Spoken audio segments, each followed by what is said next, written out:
এক বিশাল বনে থাকত এক বাঘ। সে নিজেকে বনের রাজা মনে করত, যদিও সিংহ ছিল আসল রাজা। বাঘটা ছিল একটু অলস আর খুব বেশি অহংকারী।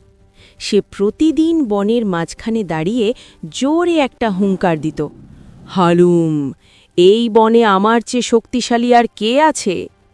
বনের সব পশু ভয়ে পালিয়ে যেত। বাঘ মনে মনে খুব খুশি হতো। সে ভাবত তাকে সবাই খুব ভয় পায়। একদিন নদীর ধারে বাঘ রোদ পোহাচ্ছিল।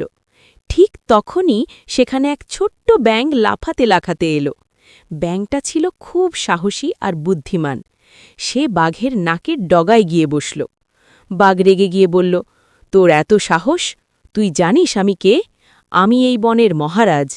ব্যাঙ মুচকি হেসে বলল, মহারাজ তো কি হয়েছে, শক্তিতে আপনি বড় হতে পারেন, কিন্তু বুদ্ধিতে আর লাফানোর প্রতিযোগিতায় আপনি আমার কাছে হারবেন।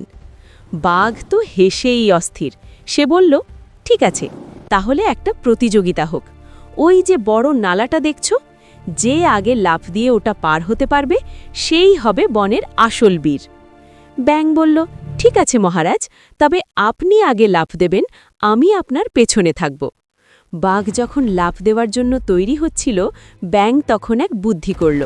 বাঘ যেই লাফ দিল, ব্যাঙ ঠিক সেই মুহূর্তে লাফ দিয়ে বাঘের লেজের ডগায় কামড়ে ধরল। বাঘ যখন নালার ওপারে গিয়ে নামল, তখন ঝটকা লেগে ব্যাঙ ছিটকে গিয়ে বাঘের আরও সামনে গিয়ে পড়ল। বাঘ ওপারে পৌঁছে গর্জন করে বলল, কই রে ব্যাঙ, আমি তো পৌঁছে গেছি। ব্যাঙ তখন সামনে থেকে হাই তুলতে তুলতে বলল, আরে মহারাজ, এত দেরি করলেন কেন? আমি তো অনেক আগেই এসে বসে আছি। বাঘ তো তাজ্জব। সে ভাবল, এতটুকু একটা ব্যাঙ আমার চেয়েও দ্রুত লাফ দেয়। বাঘ বলল, ঠিক আছে, এবার দেখা যাবে কার গায়ে জোর বেশি। চলো একটা বড় পাথর সরাই। ব্যাঙ এবার বাঘকে নিয়ে গেল এক ঝোপের কাছে। সেখানে একটা বড় মৌমাছির চাক ঝুলছিল।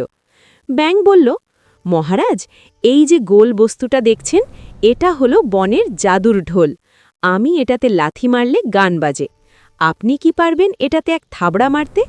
বাঘ ভাবল, ঢোল বাজানো তো কোনো ব্যাপার না। সে দিল এক বিশাল থাবড়া।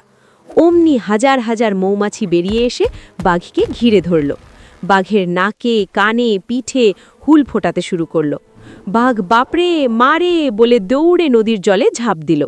আর ব্যাঙ নদীর পাড়ে দাঁড়িয়ে হাসতে হাসতে বলল, মহারাজ, জাদুর ঢোলের গান কেমন লাগলো?